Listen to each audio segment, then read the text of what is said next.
ठंड में महीने में दिल्ली में अक्सर प्रदूषण की समस्या बढ़ जाती है, जिसे निपटने के लिए सरकार कई तरह के सख्त नियम लागू करती है।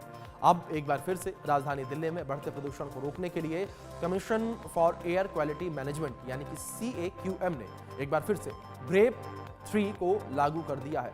ये फैसला 29 जनवरी 2025 से लागू हो चुका है, लेकिन आज से कोई सख्त प्रतिबंध लागू हो गए हैं। अगर कोई नए ट्रैफिक नियमों का उल्लंघन करता है तो उसे 20,000 रुपए तक का भारी चालान भरना पड़ सकता है।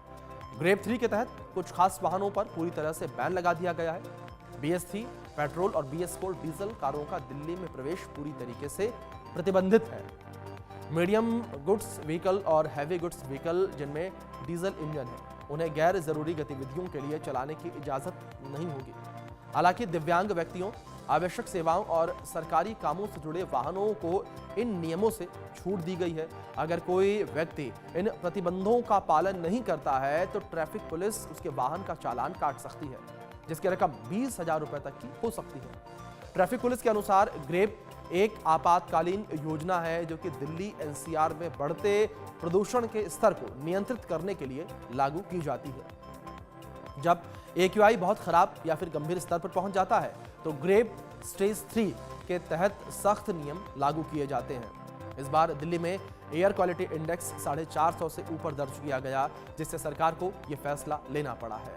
और अगर इन नियमों को तोड़ते हैं तो सख्त कार्रवाई आपके ऊपर की जा सकती है, आपकी गाड़ी भी जब्त हो सकती है।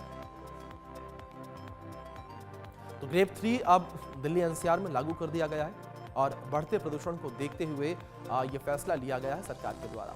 इस फैसले के तहत जो भी नियमों को तोड़ता नजर आएगा उसके 20,000 रुपए तक का चालान किया जा सकता है, और जो अन्य डॉक्यूमेंट्स भी प्रोवाइड नहीं करवा पाएगा, जो तय मानक के आधार पर गाड़ी नहीं चला रहा होगा, उसकी गाड़ी को भी सीज किया जा सकता है। तो दिल्ली में बढ़ता प्रदूषण एक चिंता का विषय है और इस बढ़ते प्रदूषण को लेकर लगातार एहतियाती कदम उठाए जा रहे हैं। इसी कड़ी में ग्रेप 3 लागू किया गया है।